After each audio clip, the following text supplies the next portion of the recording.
तुम अवश्य हमें भयभीत करने आए हो ना?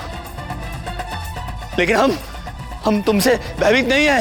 हम भगवान हैं, भगवान वासुदेव पौंड्रक। सब कुछ है हमारे पास, शंख, गदा, सुदर्शन चक्र, सब है हमारे पास।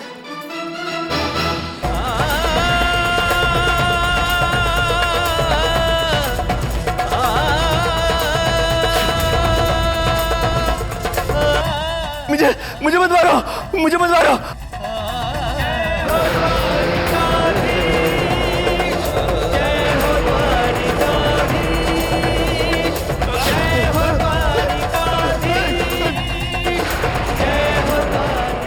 पौंड्रक,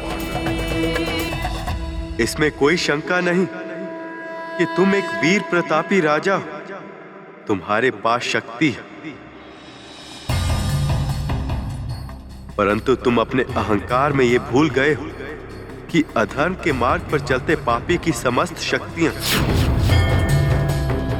एक दिन धरी की धरी रह जाती और उसका सामना अपने विनाश से हो ही जाता है। संभल जाओ पौंड्रक, राजा का धर्म निभाओ, निर्दोष प्राणियों पर अत्याचार करना बंद करो और उनकी सेवा में लगो। राजा पिता की तरह होता है और एक पिता जब अपने बच्चों का शत्रु बन जाए तो उसे पिता कहलाने का अधिकार नहीं रहता। कृष्ण, मुझे मत मारो, ये सुदर्शन चक्र वापस लो। मुझे मत मारो कृष्ण, मुझे मत मारो, मुझे मत मारो। पौंड्रक, अंतिम चेतावनी है ये तुम्हारे लिए। अगर समय से पहले काल का ग्रास नहीं बनना चाहते हो, धर्म और नीति के मार्ग पर चलो। इसी में तुम्हारी भलाई भी है और जीवन भी।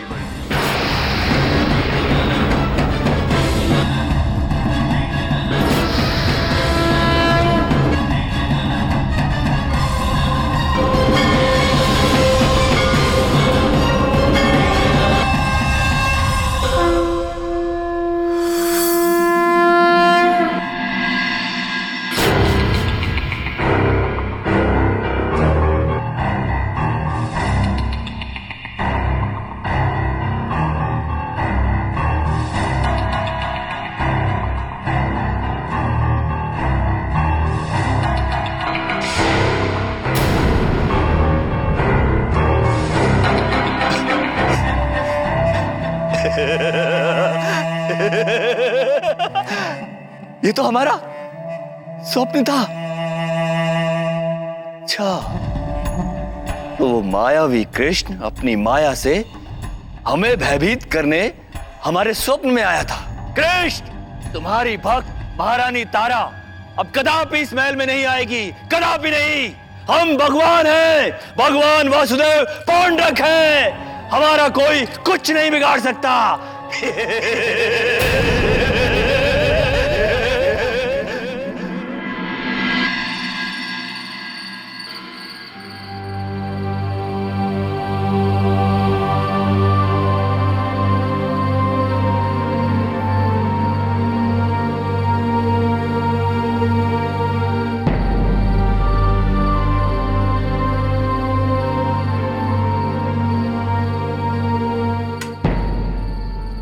अरे रे मित्र, ये क्या कर रहे हो?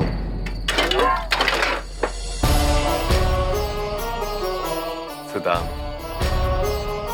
क्या मुझे अपने मित्र की सहायता करने का अधिकार भी नहीं है? तुमने भी तो महारानी तारा को उनके महल तक पहुंचाकर मेरी सहायता की थी। सखा, करना ही है तो वो करो जिसके लिए हम दोनों यहाँ आए हैं। पौंड्रक का पागलपन बढ़ता ही जा रहा है, वो सुधरने वाला नहीं। सुदाम, मेरे प्रयत्न तो चल ही रहे हैं। इस बार तो मैंने स्वयं पौंड्रक को चेतावनी भी दी और मुझे पूरा विश्वास है कि इस चेतावनी का उस पर अवश्य कोई ना कोई असर दिखेगा। और हो ना हो, कम से कम पौंड्रक अधर्म का मार्ग छोड़कर धर्म के मार्ग की खोज तो आरंभ करेगा ही। सखा, तुम्हें विश्वास है कि ऐसा होगा? सुदाम, मुझे विश्वास है धर्म पर, सच्चाई पर, अच्छाई पर, और मैं जानता हूं कि मेरा यह विश्वास पराजित ना होगा।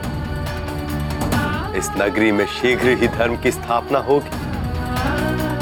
तुम बस धैर्य और मुझ पर विश्वास रखो।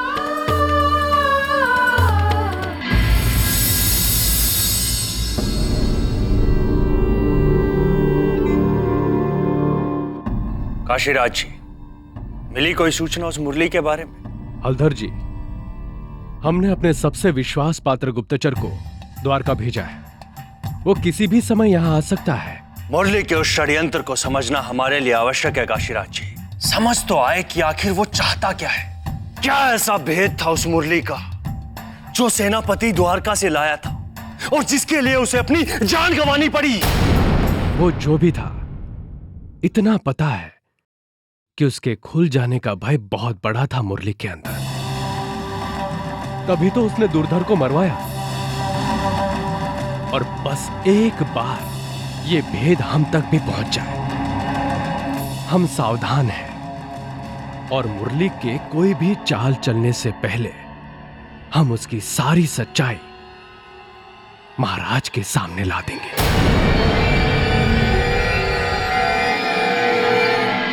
जय श्री कृष्ण, जय श्री कृष्ण, जय श्री कृष्ण,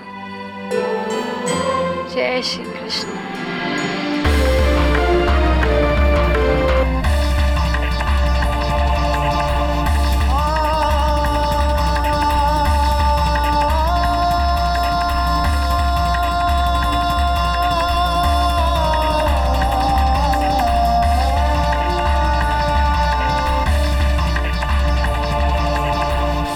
प्रभु,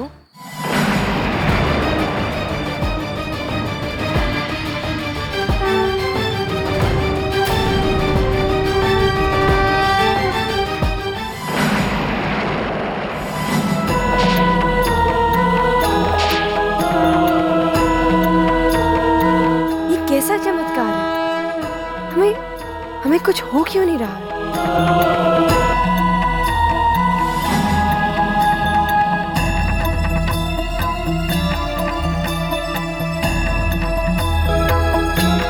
महारानी तारा, आप यहाँ बाहर क्यों बैठी हैं?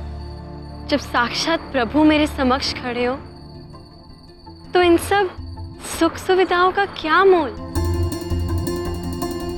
धन्य हो गई मैं प्रभु। सदैव आपको मन की आंखों से देखने का प्रयास किया है मैंने। आपके दर्शन हेतु तरसती रही हूं मैं प्रभु। आज आपके साक्षात दर्शन पाकर मेरी भक्ति सफल हो गई।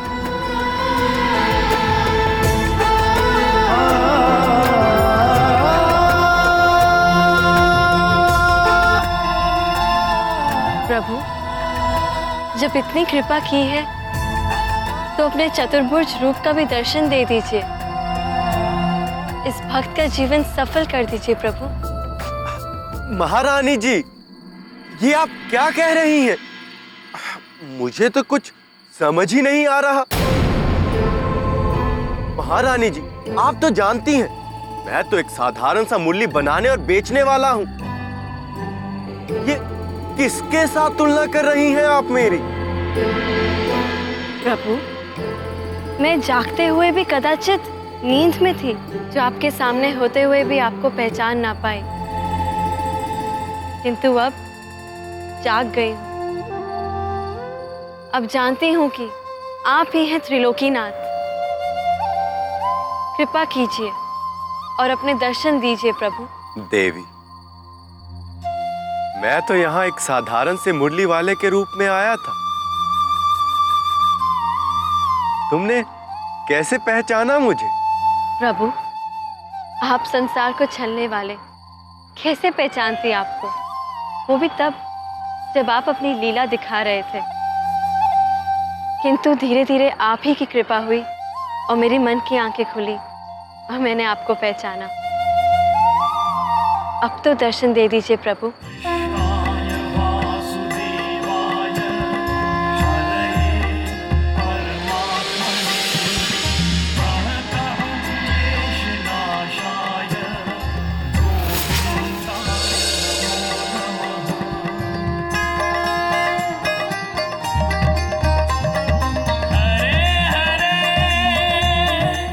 सदा सुखी रहो देवी।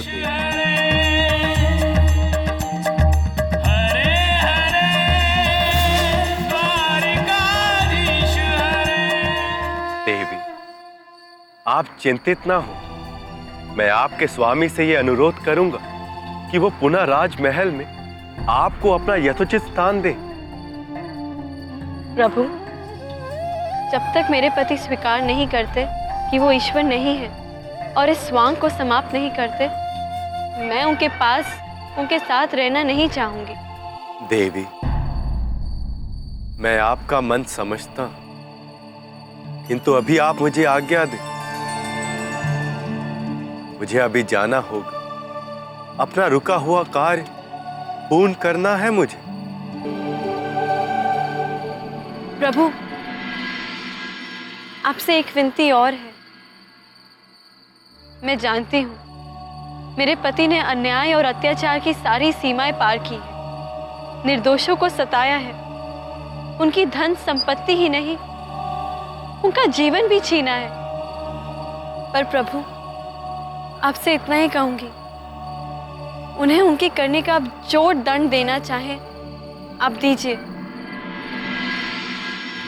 किंतु उनके प्राण मत लीजिएगा प्रभु। प्रभु, उन्हें जीवन दान दे दीजिए प्रभु। देवी तारा, जिस प्रकार से आपने अपनी मन की आंखों को खोलकर सत्य को पहचाना है, यदि वैसे ही महाराज पौंड्रक ने भी अपनी मन की बात को मानकर सत्य को अपना लेंगे, तो मैं उन्हें दंड नहीं अपितु सुधरने का एक अवसर दूंगा। महाराज पौंड्रक अभी भी जीवित इसलिए हैं क्योंकि मैं उन्हें सद्मार्ग पर चलते हुए देखना चाहता हूं। मैं चाहता हूं कि वो संपूर्ण संसार के लिए उदाहरण बने कि मानव चाहे अधर्म के मार्ग पर कितना भी आगे क्यों ना चल गया हो, किंतु जब जागो तभी सवेरा।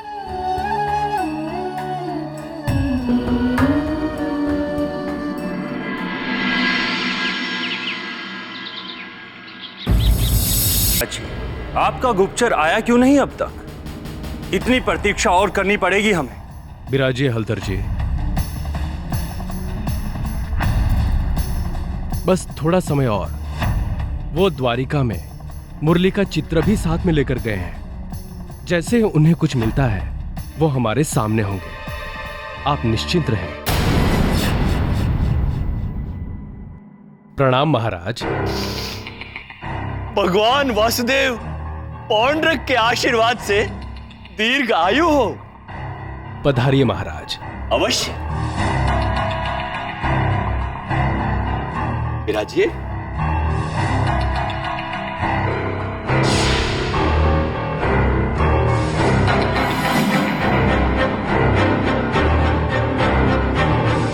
भ्राता हल्दर,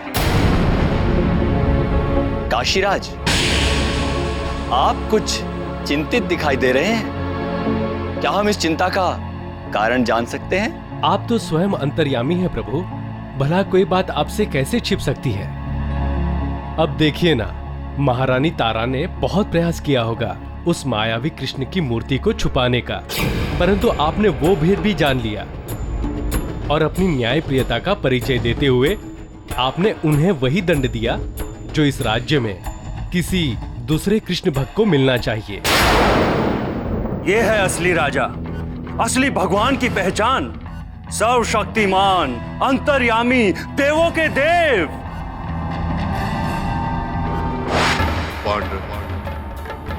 अंतिम चेतावनी है ये तुम्हारे लिए। अगर समय से पहले काल का ग्रास नहीं बनना चाहते, धर्म और नीति के मार्ग पर चलो। कोई कुछ भी कहे, किंतु सत्य तो यही है कि हम हैं भगवान वासुदेव पौंड्रक।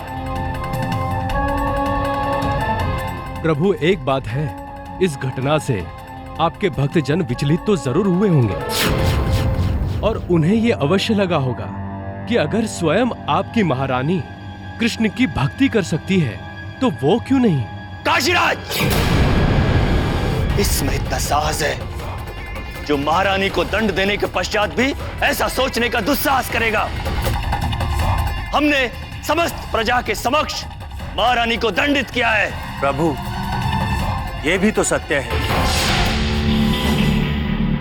कि महारानी तारा ने आपका दंड तो स्वीकार कर लिया, परंतु उस कृष्ण की भक्ति को नहीं त्यागा।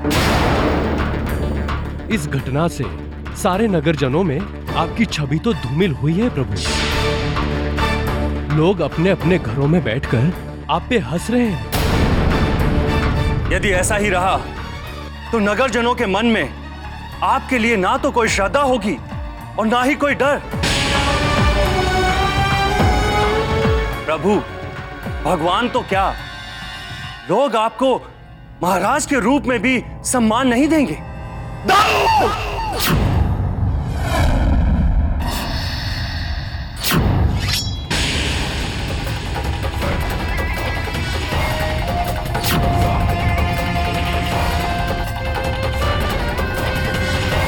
प्रभु शांत हो जाइए, ये क्या अनर्थ कर रहे हैं आप?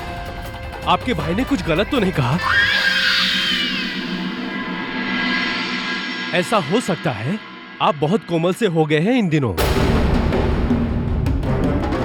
और इसका दोष उस मुरली मनोहर के संगत को जाता है। यहां हम विचलित हुए पड़े हैं कि अपने महाराज को कैसे भगवान का स्थान दें, और आपको यह आभास ही नहीं कि आप अपना प्रभाव खो रहे हैं।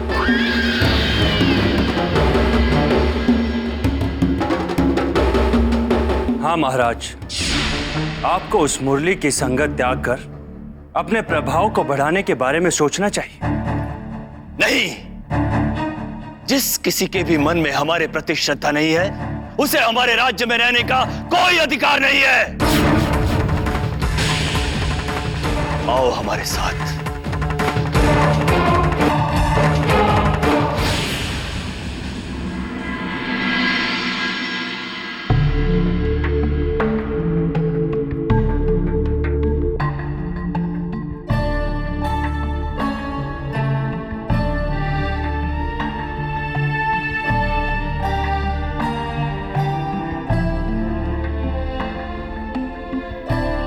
वाह सुदामा, तुम्हारी तो दिनों दिन पदोन्नति होती जा रही है। कहां तुम महल में साफ सफाई जलपान देने का कार्य करते थे, किंतु आज तो तुम रसोइये की भूमिका तक पहुंच गए हो। जीवन बड़ा आनंद से कट रहा है तुम्हारा। प्रभु, मेरा आनंद किस बात में है वो आपसे छुपा है क्या?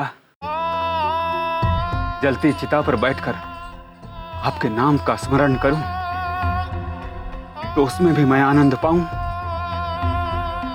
प्रभु, मैं रसोइये में या धनवान सेठ के जीवन में आनंद नहीं ढूंढता। सुदामा, तुम चाहे कुछ भी कहो, किंतु मुझे आनंद अच्छे भोजन की सुगंध से ही आता है। बचपन में भी गोकुल में ऐसा कौन सा घर था जहां की दही हांडी मैंने ना फोड़ी हो। अच्छा सुदामा, यदि कभी तुम कुछ स्वादिष्ट भोजन बनाओ तो उसे छुपा लेना, हम दोनों साथ में मिलकर खाएंगे। वैसे चटोरे तो तुम भी कम नहीं हो। प्रभु, मेरा वश चले तो इस पौंड्रक जैसे राजा का एक भी अन्न ग्रहण न करूं, लेकिन आप मुझे विवश कर देते हैं प्रभु। सुदामा, तुम पौंड्रक के यहां इतना परिश्रम करते हो, ये भोजन पौंड्रक का पुरस्कार नहीं, तुम्हारे परिश्रम का अधिकार है। इसका तुम्हें आनंद लेना चाहिए सुदामा। तुम स्वयं भी खूब खाओ और मुझे भी खिलाओ। और कितना समय लगेगा सुदामा? बातें कम करो और भोजन पर ध्यान दो। सैनिक, क्या बात है? सुबह से महाराज पौंड्रक नहीं दिखे। भगवान पौंड्रक हलधर जी और काशीराज के संग गांव वालों से मिलने गए हैं। भगवान अपनी प्रजा को चेतावनी देने गए हैं कि भगवान पौंड्रक के अतिरिक्त किसी की भी भक्ति की तो उसे और उसके परिवार को मृत्युदंड दिया जाएगा।